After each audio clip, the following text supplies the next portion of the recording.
Good morning to the honored judges, and also good morning to the opposition team. I hope we are all having a wonderful morning today and our very first vocational high school exclusive debate English competition. I hope you are all having a wonderful morning because I know I am. My name is Irham Thoriqsah. I am from 69 Vocational High School, Jakarta. I major in System Information, Networking, and Application. Before we get to the main topic, I would like to ask you a little favor.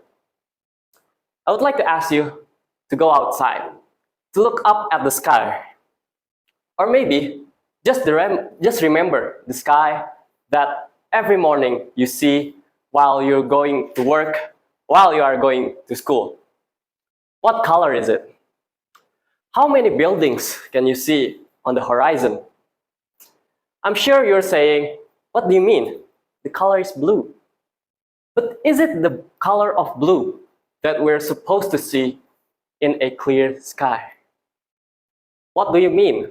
I see a lot of buildings on the horizon. But is it as many buildings that we are supposed to see on a clear sky? What I'm saying is that 80% of the air is polluted by carbon monoxide. Not only the air, let's go to the huge bodies of waters, ocean, seas, and rivers. Fact is, almost every river in this city is contaminated by factory waste. Not only the rivers and the oceans. Now let's go to underground, to the soils that we are currently standing on. More importantly, the soil that the Papuans people are standing on right now. Their soil is currently being barbarically mined out of their minerals, out of their natural resource by the mines. Not only that, they leave a really damaging side effect, or maybe effect, not knowingly or may or may not knowingly, leave a huge damage to the environment around them. And who are the culprits behind all of this? Of course, it's major, huge, influential companies. We live in a democratic country where the people have the highest power here. So that's why we have to band together to demand what we demand out of these major companies. That is them working without damaging the very land we are standing on. So, and not only peaceful protests and social media campaigns and likes, comments, and shares.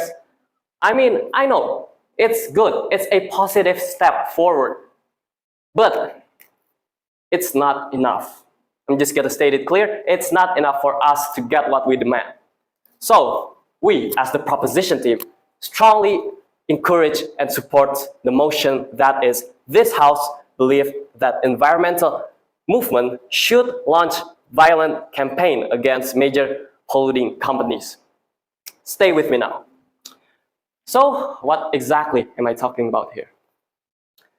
Environmental movement we can define as a coalition, an organization, or a group of people that come together to demand to the higher-ups or the people with actual big influence and huge influence to actually make a change in a short amount of time. These people, the very same people that supports and destroying the land we are standing on, that they may or may not knowingly causing destruction to the land around them, to the ecosystem around them, from the very side effect or effect that they are doing by their work or production.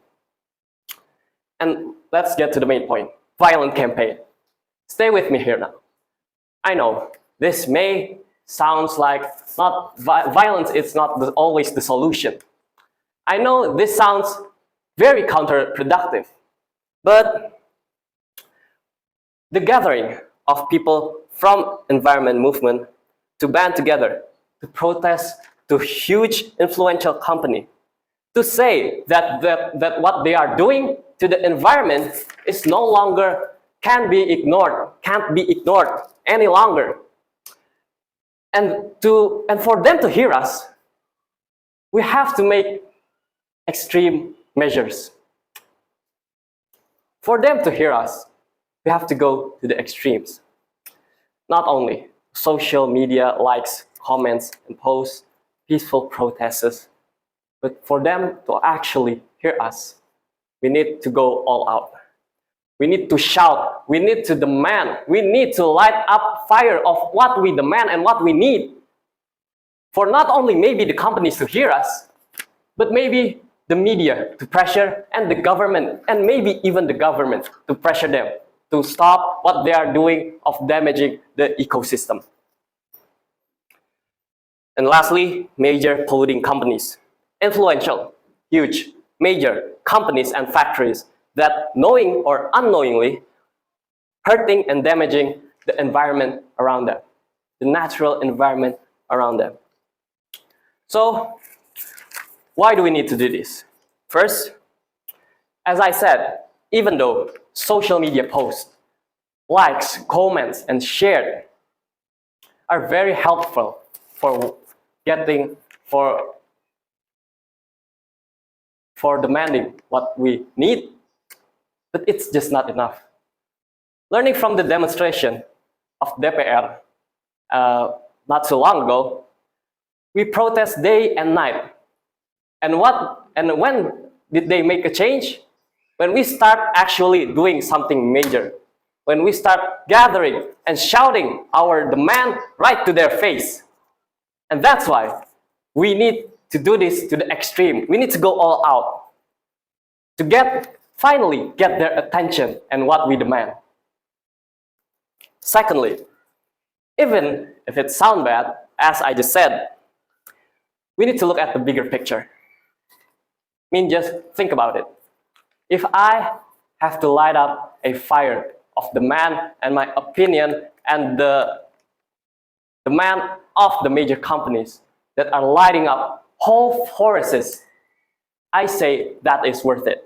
Just for them to see us and hear us, to stop damaging what the ecosystem that we ourselves is living on.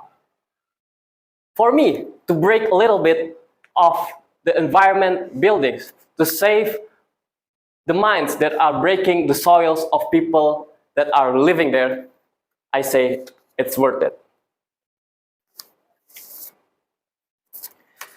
So, in conclusion, protests, peaceful protests, and social media posts can and is a step forward to getting what we demand. But for us to actually get what we demand and for them to actually listen to us, we need to go to the extremes.